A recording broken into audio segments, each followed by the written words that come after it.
Hi, I'm Margot Knack. I'm a Strategic Business Development Manager here at Adobe, and I'm coming to you live from our new cutting room in Santa Monica. With me tonight are the editors of Searching, a film that just premiered last night here in LA. This is Nick Johnson, this is Will Merrick, and they're here to talk to us about their experience editing with Premiere, but they also used a lot of other Adobe tools in making this movie. So we'll be taking some questions from you all on the live stream, so send those in during the stream and we'll try to work those in as well. So if you see me looking at my phone, it's not because you guys are boring, it's because I'm trying to get questions and make it interesting for people. So welcome, you guys, and thanks for coming. Thank you so much for having us. Yeah, super duper excited about this movie. I've now seen it twice. Go see it when it comes to a theater near you. It opens officially. It opens in limited theaters this Friday, the 24th, and then wide release everywhere on the 31st. On the 31st. So check your local listings. It's really good. Okay, so without giving away any spoilers, Will give us a quick rundown of what the movie's about. Yeah, so Searching tells the story of a father played by John Cho, who one night when his daughter doesn't come home from school, he begins to wonder where she is and realizes she's gone missing. And with the help of a local detective, he has to get into her laptop to find clues to her disappearance, try and find Margot, his daughter. And the special thing about the movie is that it's all told on computer screens and different pieces of technology. Yeah, all through social media, security cameras, streaming news footage, FaceTime, Google searches, like text messaging apps, all kinds of stuff. So you're watching everything unfold on a screen. Yep. You're never actually just like looking at actors acting at each other. So it's really like innovative in that way. And so one of the things that's also innovative is you guys had to fake all that stuff, right? Like you couldn't just literally have people FaceTiming each other. You weren't having people run like real Google searches where results would come up. All of that stuff was synthetic. Right. So how did you build all of that? Over a long period of time, basically. Yeah. We started by mocking the whole thing up, essentially. So we would screen capture things and kind of roughly animate them. And then basically in order to get the resolution that we needed to replace all of those screen captures with Illustrator files, so vector with files. Vector images, right? Because if you blow it up on a 20-foot screen, it's going to look super awful. Exactly. Images. And in order to get the resolution we needed, we would have had to screen capture at like 8K, like just massive monitors. Which the programs aren't even like designed that way. We would have had massive PSB files or something. Yeah. So part of your role was not just editing, but it was actually creating these interfaces that you see throughout the movie on like all these different screens and in all these different apps and stuff. And photographing them as well, really. Like there's a virtual camera in the movie that goes around. Yeah. Yeah, and it's super interesting because as a viewer, you kind of get lost and you forget that you're actually watching this through sort of this interface. And you're just in the story. Yeah, that was one of the things that Anish said early on that he really stressed with us when we were just meeting with him about the project, was that he stressed how this needed to be truly cinematic, something that you'd go to a theater and watch. Check. Yeah, exactly. And it and the important thing is that when people go to the movie, they kind of forget that they're watching a screen movie. It's just another movie. You totally do. And you, only every once in a while you're like, oh God, we're back to FaceTime, or hopefully in an effective way. Some reviews actually have said it's told almost entirely through technology. And I want to. Where's the shot? Exactly. Technology. Yeah, I think we saw like 80% or something. 80% told. Where's that 20%? Yeah. Like the end credits. I don't know. I'm happy to hear them say that, though. Yeah. So, so let's back up for a second and talk about how you guys know Anish. Like, how did you know him? How did you get involved in this project? So we both went to USC. I went to USC the same year as him. So I met him in film school. And we had multiple classes together, and then he graduated and he went off to Google, to New York, to become like a hotshot Google, creator. And I kind of, hadn't heard from him for like a year or so, and then he just called me up out of the blue, basically, and was like, "Hey, I'm making this movie." Oh. And yeah. And I also knew Anish from school. He was a couple years ahead of me, but around the time I was about to graduate, he called me up about this Google spec spot he was making called Seeds. So I cut that with him. Okay. That one went viral. That's the one that got him the job at Google. I didn't hear from him for 2 years either. And then he came back. All of a sudden he's like, "Hey guys, we're making a movie." And Nick and I, even though we both went to USC, had never met until we were talking about working on this project. Okay. We met at a coffee bean halfway between our places. Yeah. And if either of us had made the other come to the coffee bean, It would have been a power move. the other one would be saying, Yeah. "Yes, sir," today. No, we hit it off immediately. We were like, "Let's make this movie." clearly Yeah, you guys don't yeah. get along at all." Yeah, I can't stand So him. so Anish had been thinking about this story for a while, right? And he already kind of knew how he wanted to lay out this narrative. How involved were you guys in the discussions about how do you transfer this to a cinematic experience? How do you make this happen visually? Like, were you coming up with those ideas and the mechanisms to do that? So Anish and Sev is the producer and the co-writer of the movie. They came up with the the feature film version of this. Originally, it was developed as a short film, and then they eventually developed it into a feature. And they wrote basically what was like a scriptment. So it was like 40 pages, very unusual looking. It wasn't a traditional script. Yeah. But it read really well, and it got all the crucial points across. And so what we did before we started editing was we had what Anish called rehearsals with editors. So it's kind of like you would rehearse with actors. Like we sat down and we talked scene by scene about each of the beats, what we needed to achieve, what if in the script it said like a cacophony of images flies through the screen, we're like, okay, what is that? What does that look like? So we figured all those things out so that when we got into the editing room day one, we were able to. You already had sort of the visual language figured out, exactly. and then it was just a matter of now we got to create it, time it, and edit it, exactly. and all of that Some stuff. of it was as much as saying, so when he opens Facebook, it can be over here because we've got to see him through the FaceTime window over here. Strategically a lot of planning. logistics, honestly. And it's one of on top those the things story. when you're watching the movie, it's really subtle, but sometimes you'll move, right? There'll be a lot of things on the screen, but you'll move and focus on the FaceTime window, or then you'll move back and look at the Google search results or something. Right. So that was part of what you all had to map out. And we also, I remember trying to draw up rules, because we were attempting to do something that we really hadn't seen before, which was do a screen movie, but not tell it all in a wide, and also not tell it all in one, continuous There have been a lot shot. that do this, Yeah. where they fly all over the place. And you guys didn't do that. There were cuts and... Yeah, exactly. So we wanted to actually cut, which seems like that should be obvious. The way we put it is it's like the first movies people made was just a wide of somebody on a stage. Right. And it's like just watching. It's like, why didn't you think to cut? But I guess and there is something interesting about that approach, but we really, like I said, we really wanted to do the cinematic version of this.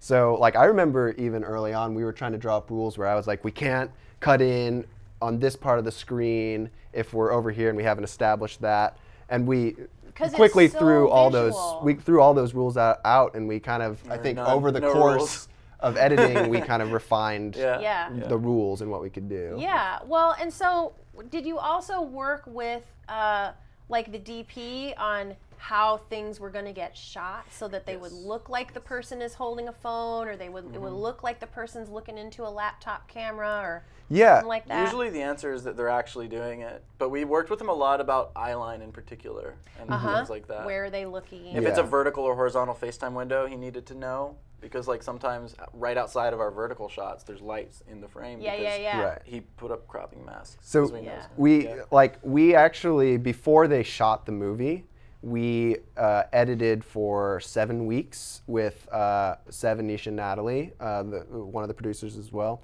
on creating an animatic of the movie. So it was a full version of the movie that we showed to the whole crew. so that they knew like what exactly they were shooting. So they can get a sense for what it's going to end up looking exactly. like. Oh, I'm sure that was insanely helpful for them. Yeah. And although when we first showed it to the crew, some of them I think were kind of depressed because they were like, "Oh, this is what." Anyway, like, another story. Good job, guys. Great job. Yeah. Because the whole thing was entirely mocked up with Anisha's face and voice, so he was playing every character. Oh, he just did it all. So it's like it was like a very bizarre, very surreal thing. It's also, he talks about like probably about 150% the speed of a normal human being. Yeah. Right. So the So it was movie was moving like at a over nice in 2 clip. seconds. Yeah. It was nearly unintelligible, but I it was bet. moving. I bet. It was clear though. Yeah. So when you guys were editing this movie, because there are so many like graphical elements, there's like in the text message window, there's like the sound effects, but there's also the little ellipses that pulse in the background while you're waiting for the next text message to arrive. Or like there's the FaceTime window that pops open while it's ringing and it tells you who's calling. So these are all things that like we're all super familiar with. But there's an element of suspense that you guys had to build into that stuff, right? To kind of keep the audience engaged and moving along.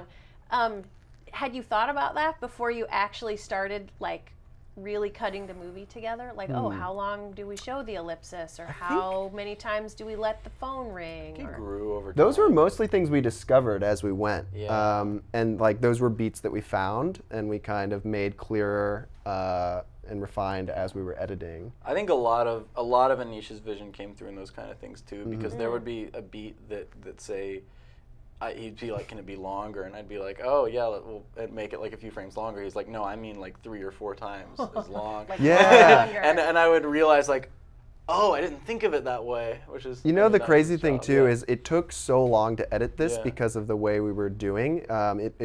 In order to move something 3 frames over, it was a very involved process. It would take like 5 minutes. Right. It wasn't just like.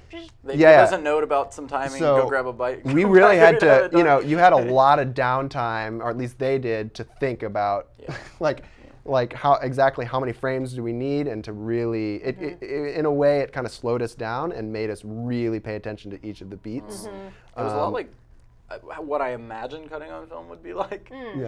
Because we had to like, we would talk and be like, yeah, let's add like 6 frames here. You had to really consider it before you would then go invest. Because it was a lot of work to, just adjust something 6 frames. Just to unpack what it is, the film was cut as like a wide of a computer screen, right, of people talking, say on like a FaceTime screen. That is inside of a Nest in Premiere that handles the camera. So if we wanted to change timing, we'd go in the Nest, move the 2 live action clips for both people talking on FaceTime over, go out of the Nest, and then move all the camera moves over and the keyframes like within roll the camera all the by edits. the same number of frames. And there'd be a lot of math, because yeah. you wouldn't want to do that for every cut. So Right. you'd be like, okay, I moved 13 frames this way, 7 frames this way, 2 frames this way. And you'd keep it all in your got head. really good at it. Then you'd jump into the Nest and do Wow. like the net thing, and then jump back out. Wow, that's impressive. So, it was tough. It was a trip. Yeah. I'm going to take a couple of the questions that are coming do it. in, because Cool. I'm seeing some good ones. So Sue asks, did you have moments where you were so exasperated you had to take turns leaving the edit room? I think I might know who that is. I don't know. Like, I think there was someone asked us once, like, what was the most stressful night of the process? And I remember, like, we were never particularly stressed. It was more just like despair, like long term. Like, it was an endurance, So we were just grinding. We were at a certain point. I got used to it. Like, I just like that was life now. It's just working on this all the time. Well, and you guys said when we were talking earlier before we got on camera that you split up the edit into sections, and that you took a certain amount of sections, you took the other amount of sections. Yeah. Each of you had a couple montages that you took. Yeah. So you were working together, but you were working on your own parts of the film. Yes. So we could trade. And you could trade off. Yeah, exactly. So if there were scenes that were particularly hard to work in, at least we took turns. Yeah. When one of us didn't just get stuck with that. We took a couple breaks late at night to play like chess, but that was chess even more or- stressful than editing the Oh movie. no. Yeah, exactly. That's the worst way to. Yeah. But actually, having Sev, Anisha, and Natalie, Oh, yeah. one, they're like incredible with story, and it was just totally invaluable to have them there. And they were like total troopers. They were there the whole time. You know, we were doing like 14-hour days, Yeah. and they were there all the time. But having them hang out, like be in that room, it felt like hanging out, you know, in a weird Yeah, way. Like that's we were still cool. working, Yeah. so it was still fun. Like Yeah. you know, it we was still had very a good like time. cooperative. And Yeah, everyone And a was- lot was of it was super such collaborative. grunt kind of like work that we would just talk while we're doing it. Yeah, Yeah. Put on like Game just of Thrones or mechanical something. kind Yeah. of like rote stuff. Yeah. So Eric asks, what was your favorite program from Adobe when you were putting this film together? Because you used a bunch: Photoshop, Illustrator, After Effects, Premiere, Media Encoder. Like, Yeah. what would you say? Maybe another way to phrase this question is like, what could you not have lived without? Speed grade. That was our DPX viewer. SpeedGrade is the best program for looking at DPX sequences. Yeah, because Oh, we okay. rendered DPXs. Unexpected Faster than answer. Yeah. it's not the answer, but No. it's a fun one to bring up. we went deep in the I would say, Adobe family. Yeah. I mean, After Effects is just Yeah, one of my probably favorite After programs Effects. ever.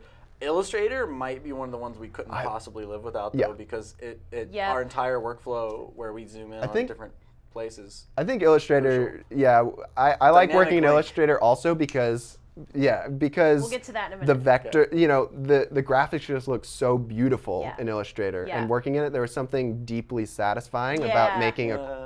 a button that is So just nice and massive. I remember being a Clean. kid, I'd like try Yeah. to draw like circles or squares and hate myself, and now I go in Illustrator and I'm like, I finally made something Yeah. I'm perfect. an artistic Illustrator's great. genius. Yeah. Yeah. Yeah. Okay, so let's talk about Dynamic Link because you Okay. were using After Yeah. Effects a ton. So talk about how Dynamic Link This is the reason we use made your life worth living. Adobe, because Yeah. I mean, we were able to cut in Premiere when we had our edit locked, select everything, replace with After Effects comp, Yeah. Bring it into After and Effects. then it would keep referencing all the Illustrator and PSD files that we had, Pretty nice. which was really that was Yeah, it how was our brilliant. entire workflow was And possible. then like the most satisfying thing is we clicked the continuous raster button in After Effects, and all of a sudden everything was crystal clear. Yeah, because we had never seen it like that when we were working in Premiere. Yeah. And then Nice. we We had been bounced watching over like potato quality, just like the worst graphics, and like screening this for test audiences. And We they test were screened like, it. You can't see the nuance of John's like performance with it. That Yeah, way. it's just So speaking Yeah. of like artifacts and compression and stuff, part of what you see in this film is like, you know, it's security cam footage or you're zoomed way in on like a YouTube video, and it needs to look like crunchy and full of artifacts and garbagey. So how did you guys make that? How did you do that? So our DP, Juan Sebastian Barron, he basically made the choice to shoot all that stuff in camera. Okay. So you know he shot on a DV cam for the home movies, and that gives it like a really authentic feeling that would have been really hard to replicate in post, if not impossible. The you know. interlace and like the way it does the highlights. And Yeah, stuff. and even, That like, most the people audio don't look for it, drifting. but you feel it. Yeah. And so we kind of just like leaned into that and embraced it. You know, they shot on GoPros, iPhones. They shot on a camera that approximated like news cameras. Oh, okay. And we, you know, when we punched in, like I think we both really liked the quality of the digital grain, you know, and just kind of let the image degrade a little bit. And we did actually do some stuff to the footage where we would pass it through Media Encoder like 5 or 6 Yeah, to times kinda, like- and keep compressing it Yeah, to yeah. give it that like blocky Yeah. Or when feeling. we wanted like a poor connection. Like, Yeah. A lot Right. of people We will did a try lot and of that. data mosh, but we were like, what is an actual poor connection? And those are Yeah. subtle Just things low that bit you rate. do notice in the Yeah. movie, Yeah. like when the connection sort of Yeah. futzes out a little bit, Yeah. the person gets like delayed or, you know, Yeah. hangs for a second. Yeah. So did you guys edit all of those different formats natively, or did you transcode? I think we transcoded the most of them DV, to yeah, we ProRes. transcoded And we just all of them never, to we ProRes. never relinked Because back to we original, 'cause it were was all that shooting much better. H.264, Yeah. you know, so we just got it to ProRes and worked with that. Yeah. Got it. Got it. Okay, here's a question from Frank. Was editing Frank. done in native recording aspect ratio, or was the editing done in 1:1, 19:6, etc.? There is no native aspect ratio. It was all, everything is so everything's differently different. Or wait. Yeah, I mean, native to the we cameras? kept it. We didn't change any of the dimensions or any of the aspect ratio. I don't think we shot like any anamorphic or anything like that. So it was all 1:1 pixels and True. yeah. Oh yeah, all 1:1 like pixel aspect Yeah, ratio. yeah. for sure. We had this amazing DIT Angelo who's like a hacker coder dude. He's and- helping us now on the localized foreign language versions. Yeah. So he helped us a ton, and he was our DIT for this. Yeah. So, Yeah. Cool. Okay, so Indy asks, how did you handle not agreeing on a particular edit? Oh, that's We a always great agreed on question. every edit. Man, there were some tense moments. I think the crazy thing is like, Will and I were almost always on the same page. But maybe it And was we like leveraged Anish it. was not on that page. It or usually Seb was came not down on that to page. like Anish and like you know. I'd say it was almost always like I think it was almost always like a jury thing where we all reached consensus, except sometimes when Sev forced us all to do something. So Seb, if you're watching. Oh no. Usually it was the right choice. though, Yeah. So while you guys were cutting, did you come upon any techniques that surprised you, either because they worked better than you thought, or you were like, oh, it didn't work at all? Like we thought that was going to be great, and it They wasn't. usually great. worked better than we thought. Yeah. Do you have like reverse, some maybe. examples of maybe something that worked better than you thought it was going to? I think a lot of conversations in the film are shot reverses between like the small inset of a FaceTime window and the big like window where you see the other person. And I remember we weren't thinking that when we first went in, and I was like, oh, I don't know about this. I remember But- thinking like, are we really gonna do that? Yeah, and Yeah. it worked so well that we did it for most of the movie. And we kind of Just did end up in a things regular like shot reverse before you know it. yeah, and Yeah. we would favor one person to one side and one person to the other side, so that you kind of had that natural shot reverse that you're kind of used to in a normal movie, and I think that helped things as well. I think the just cutting instead of moving the camera, and Yes, and yeah. and the audience's ability to know where they are on the screen when you cut in from a wide to a close up really like impressed us. I think people's eyes also people catch and retain and just like read much more detail than you think. It's they're going to. amazing Yeah. what people catch. Yeah. Because Because there's a lot of text, right? Oh, when yeah. you're wide on the computer screen, Yeah, and there's yeah. like a search results window, and maybe there's another window open with like Gmail or Yeah. whatever. There's a lot to look at, but people do catch that. It's amazing. Yeah. Like you were saying, you caught so there are a lot of the cool thing about doing this is Anish basically spent tons of his time writing all this copy, Right. Because all of the stuff had to be written. Yeah, it has we to be didn't screen fake. record anything. Yeah. So we had all these Easter eggs, and there was one thing that. Sev, God. that we put in there, that Will put in there, that it's like a little lower third thing that says, producer kills film editor. Another nice Easter egg Sev hid was some alien ongoing sub-story. Everywhere, really. I remember seeing yeah. like one image of an alien. Yeah, yeah, It it's appears throughout the it- whole yeah. movie. It's There's like 5 amazing. aliens like take over the world while this is happening. That's yeah. so funny. So, So yeah. were Anish and Sev, did they edit at all, or they were really hands off and you did all the edit? Like, No, were they ever in so they were Premiere? never They didn't physically touch it, but they were touching sitting it. right there. But I remember Anish saying like, we were really collaborating on this, so it was like a real team effort. Because like I said, there was so much time required to make one edit that it was like there were a lot of people, involved in all of those decisions. And Anish and Sev both are extreme level like perfectionists. They amazing perfectionists. and they'll really, tell you like can you add like a certain number of frames here Exactly, and and you're they're not right. mad at them for it because they Wow. actually and you're do like, know how dang, long that is. Like, how did you know Sev that? called that. Yeah. Also, like he would be they like, don't grab your let's make keyboard." it like 12 frames longer, and I'd be like, I don't know, I don't know about that. And I'd secretly make it 6 frames longer. He'd watch and be like, that wasn't 12 frames longer. That's they're pretty, both. And I on really top of things. like I mean, if anybody out there editing like knows that that's not very common in directors And and it's producers. so To have that appreciated. sense, and we really appreciate it because we can just work with them on that. Because you same just have like a level. task list of like, We don't have this to is try what and needs to interpret be what they want, done. they just tell So us. much of Yeah. editing, I feel like, is interpreting notes and trying to get at what that person wants you to do based on what they're saying. And 7 They were English are super- so incisive. Super specific, Yeah. like 12 frames. Exactly. Yeah. Yeah, that's pretty unusual. Yeah. So, had either of you cut a feature film before this project? So I had cut 4 before this project, all just indie features. And this was Will's first Cut nothing. You had first cut one. nothing. So he's No, a I've prodigy. cut a lot of like ads and Okay. you know, some music videos. Okay, and things like that. smaller I'd worked commercial in it kind for of like a projects. couple Yeah. years. We both kind of started doing like trailers and commercials and stuff like that. So yeah. I was the trailer guy in school. Oh I yeah. would cut trailers for everybody's He thesis was films. highly Yeah. in demand. Oh wow, trailer it is a editor. I specialized did it for everybody skill for doing free. I don't know why. trailers. Yeah. Yeah. You guys didn't cut the trailers for this one. No. though? No, we were like, no, we have no about it. objectivity too. Yeah, we would have cut. We may have cut the worst trailer ever for Exactly. this movie because we just know it too well. Yeah. So I'm going to ask you an out of the blue question, but it's come up in conversations before. Tell me about Morph Cut. Morph cut. Yeah, talk Oh, about wow. Morph Cut. We love Morph cut. Yeah, tell our viewers why that came in real handy for you for this one. Oh man. Ooh. Well, so one We can't get away from fees. yeah, usually. one thing. Yeah.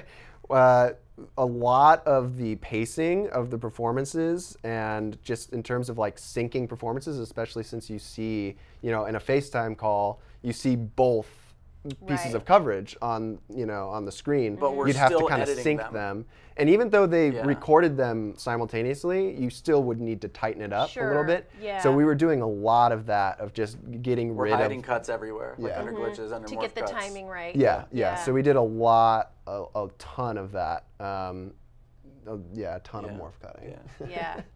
What I was mentioning earlier was the stream, the Oh, stream to stream. you want need, stream but to stream I think it'll morph happen, cut. but we actually it didn't bother us in the movie here. Yeah, it all looks good. All right, I got another question from our audience, which is, how do you go about organizing your shifts with a small crew and not a lot of time in the day? We both just work all You the just time. work Yeah, night and day. nonstop, Right. nonstop.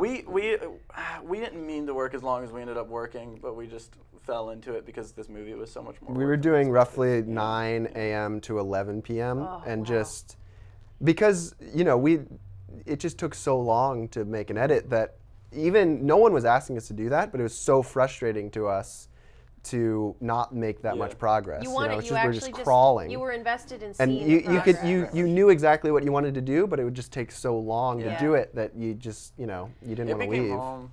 Yeah, it became home. So looking back on it, is there anything you know now that you wish you'd have known when you started the edit, or that maybe you would do differently now? That it was worth it.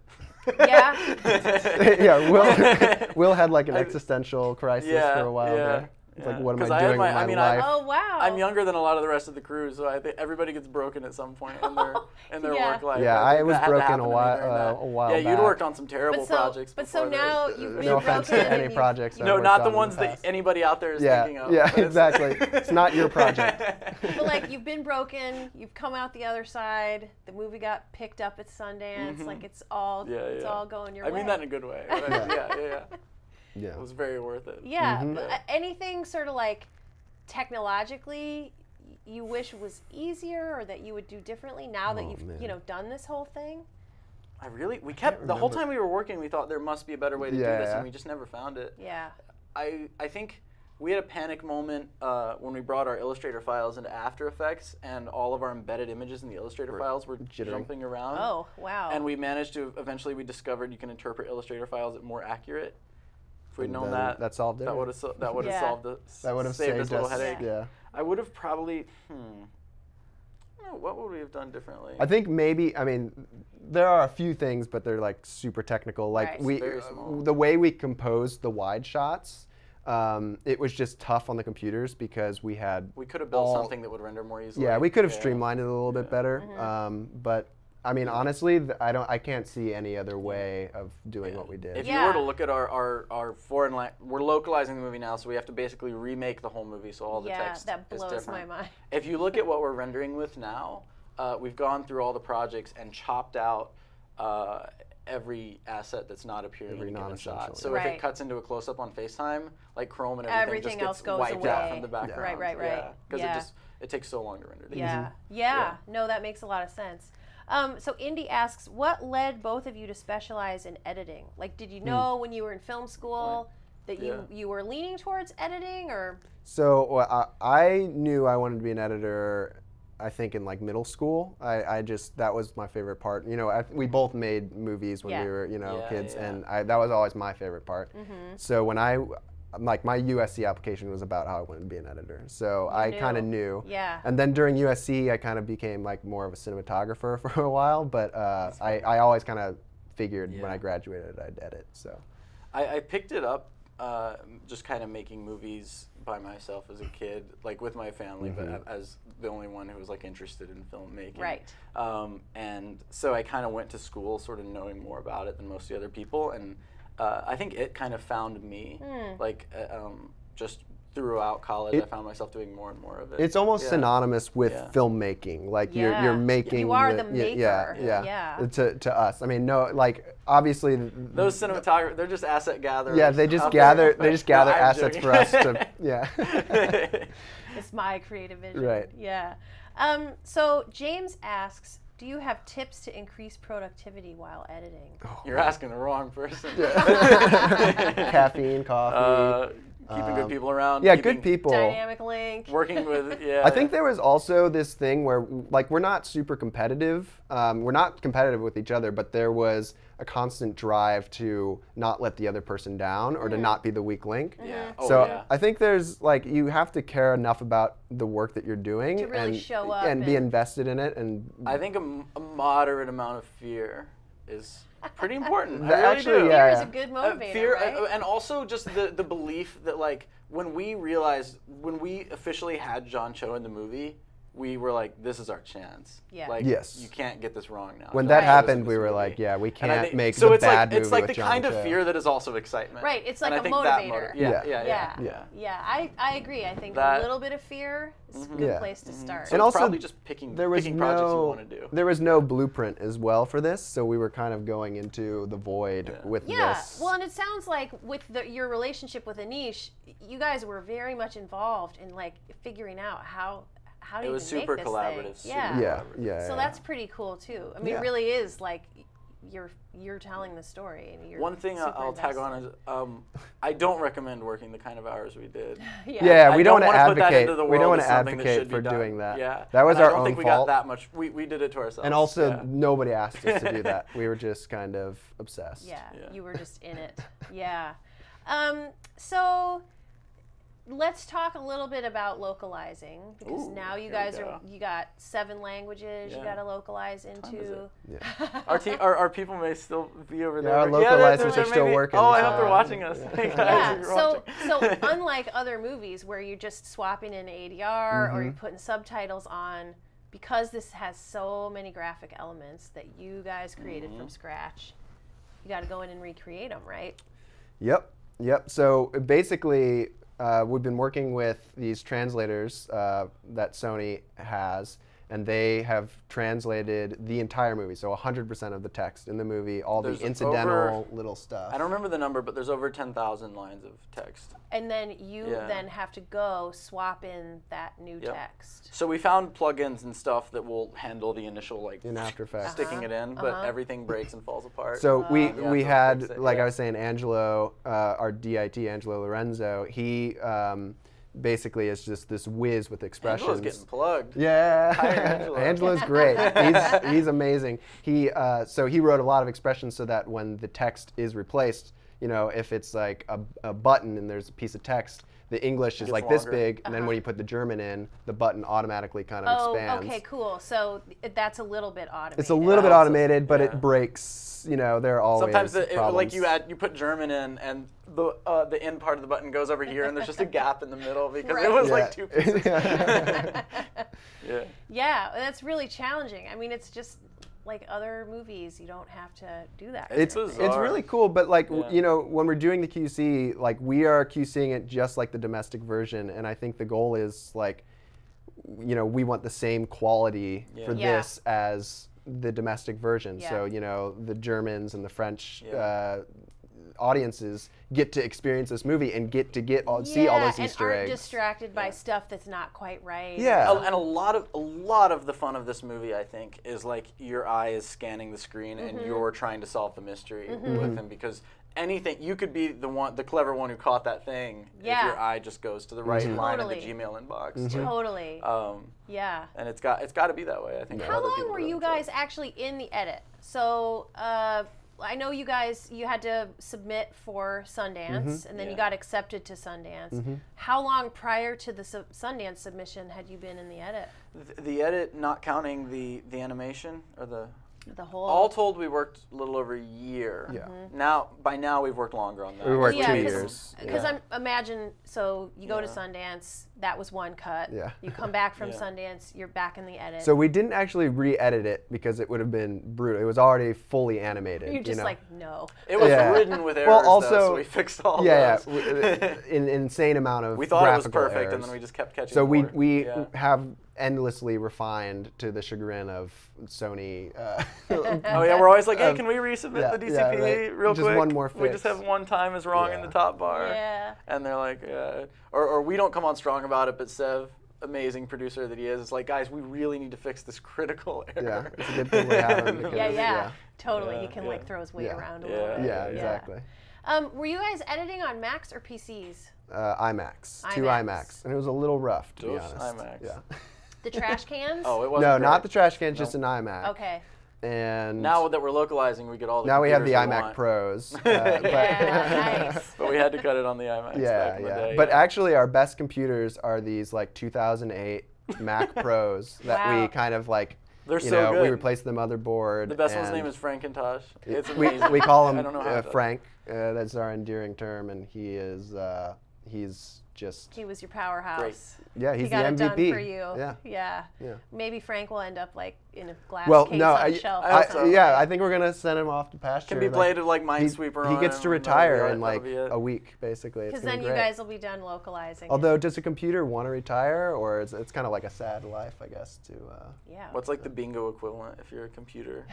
Just doing solitaire, running solitaire simulations. Yeah. Okay, so James asks, how often did you use dynamic link to AE, to After Effects? All the time. The whole movie. Yeah. So we stayed in Premiere for the entire edit, which was frustrating because we were exporting cuts that were really blurry, but we just stuck with that, and then when we were locked, we dynamically linked the entire thing. Got it. So it was kind of a handover tool on the Premiere After Effects end. That's how we handed it over. But it was It handed over perfectly. Yeah. We didn't have to do, export XMLs or AFs or any of that stuff. Right, it was just nice and clean. But then we were always, of course, using dynamic link for all the other image format files. Yeah, well, thank God all that works smoothly, right? Go Adobe. Yeah, seriously. Lifesaver. So let's talk about what's next for you guys. So you're going to be done localizing. Maybe you'll take a little break. Yeah, that's the do goal. you guys have projects on the radar? What's next? Yeah, so after this, I think we're still waiting to see if we're going to localize one more language. But if that doesn't end up happening, I think we're looking forward to just taking like a nice month or so off. I'm gonna try it. Yeah. And then we have a few other. We have another project. Project we're talking about with Anish and Sev. Oh, great. Their next Nothing's movie final or that's in the anything, works. but yeah, we've been talking about doing that. And only so much we can talk about that. I know it's all very like hush hush, but it's great that maybe there's another project with the same team on the horizon. That's really cool. That's the goal. Yeah. Janet would like to know, how long did it take you to edit this movie compared to a typical feature? Like compared to the other indies that you edited before? This took significantly longer. I think the past films, it would probably take like 3 months maybe or something like that. Maybe less. Like I'd get a cut out in maybe 3 weeks or something like that, compared to our first cut with 2 people took seven weeks. Yeah. So, a lot of heavy lifting. it was a lot slower. Yeah. For our actual edit, probably took about 5 months.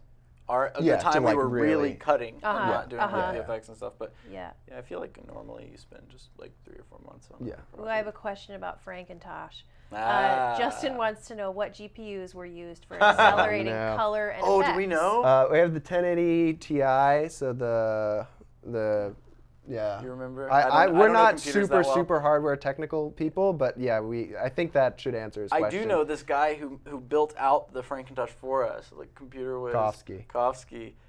We asked him to make 2 more, and they are great, but they didn't have the magic touch. I will say though, we swapped I don't know what out we happened. swapped out 3 GPUs into the Frankentosh, and it made no difference. Oh, wow. Yeah, in terms of performance in After Effects. Also, I'm pretty sure what makes this Frankentosh great for us only applies to our insanely specific workflow. Yeah. Right. Like it's not as fast as the IMAX we were using, but it can open things that they could never open. And Exactly. it can just run renders consistently without any bad frames or anything. And it was like Slow but super consistent. awesome for this particular project. Yeah, that's why I think he's going to retire after this. There's not as much benefit. He had from his just running. moment of glory. He Yeah. was born for this. Well, He I, was for one, created am for this. excited to see what you guys work on next, whether it's together or individually. And I want to congratulate you both again on the huge success of this movie and for like breaking all this really interesting technical ground with this one. Like that's got to feel pretty good to have a movie like this under your belt. It is really atypical from like a regular kind of feature edit. It was one of the best experiences of our lives. I think it was so much fun to figure out this challenge. I guess our next movie is just gonna be cameras pointed at stuff. Yeah, it's gonna be boring.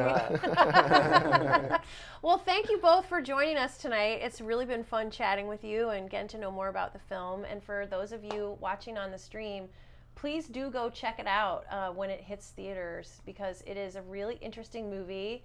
And now you've heard all the behind the scenes scoop, and you can be thinking about that as you try to figure out what's going on. It's really, really good. Thanks. Thank you so much. Thank you. All right.